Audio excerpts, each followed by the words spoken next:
Polisi kembali menetapkan sejumlah tersangka dalam kasus pembubaran diskusi di Kemang, Jakarta Selatan. Dengan begitu, total sudah ada 9 tersangka yang ditahan oleh aparat.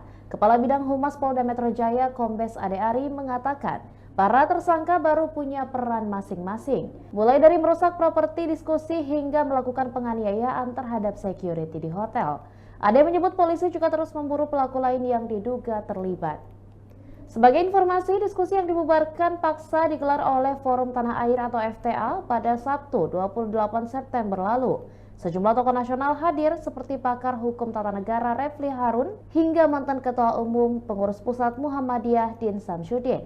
Diskusi tersebut membahas evaluasi pemerintahan Jokowi selama 10 tahun terakhir. Namun kelompok massa menolak diskusi tersebut karena dianggap tak berizin dan memecah belah persatuan. Saat ini penyidik dari Subdit Jatantras di Treskrim Polda Metro Jaya telah menangkap 9 orang dan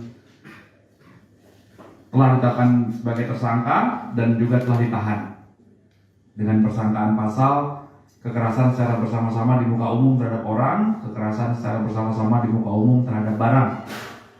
Ya, kami ulangi, yang pertama tersangka YL, yang kedua tersangka WSL, yang ketiga tersangka FMC, yang keempat tersangka RAS, yang kelima tersangka YS, 6 tersangka RR, 7 tersangka MR, 8 tersangka GW, 9 tersangka FEK. Masing-masing perannya antara lain merusak properti, peralatan diskusi, ada banner, ada spanduk, ada yang menarik, mencabut tiang layar proyektor, merusak, kemudian ada yang melakukan penganiayaan kepada petugas security.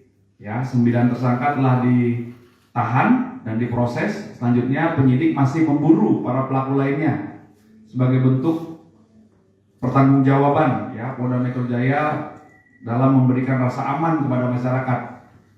Ya, kami mengecam keras segala bentuk tindakan premanisme, persekusi, dan apabila ada laporan dan ada peristiwa pasti akan kami ungkap dan kami tangkap pelakunya. Ya. Demikian Tribun Hot News kali ini, dan jangan lupa saksikan berita lainnya hanya di kanal YouTube dan juga Facebook Tribun Timur. Download Tribun X sekarang, menghadirkan lokal menjadi Indonesia.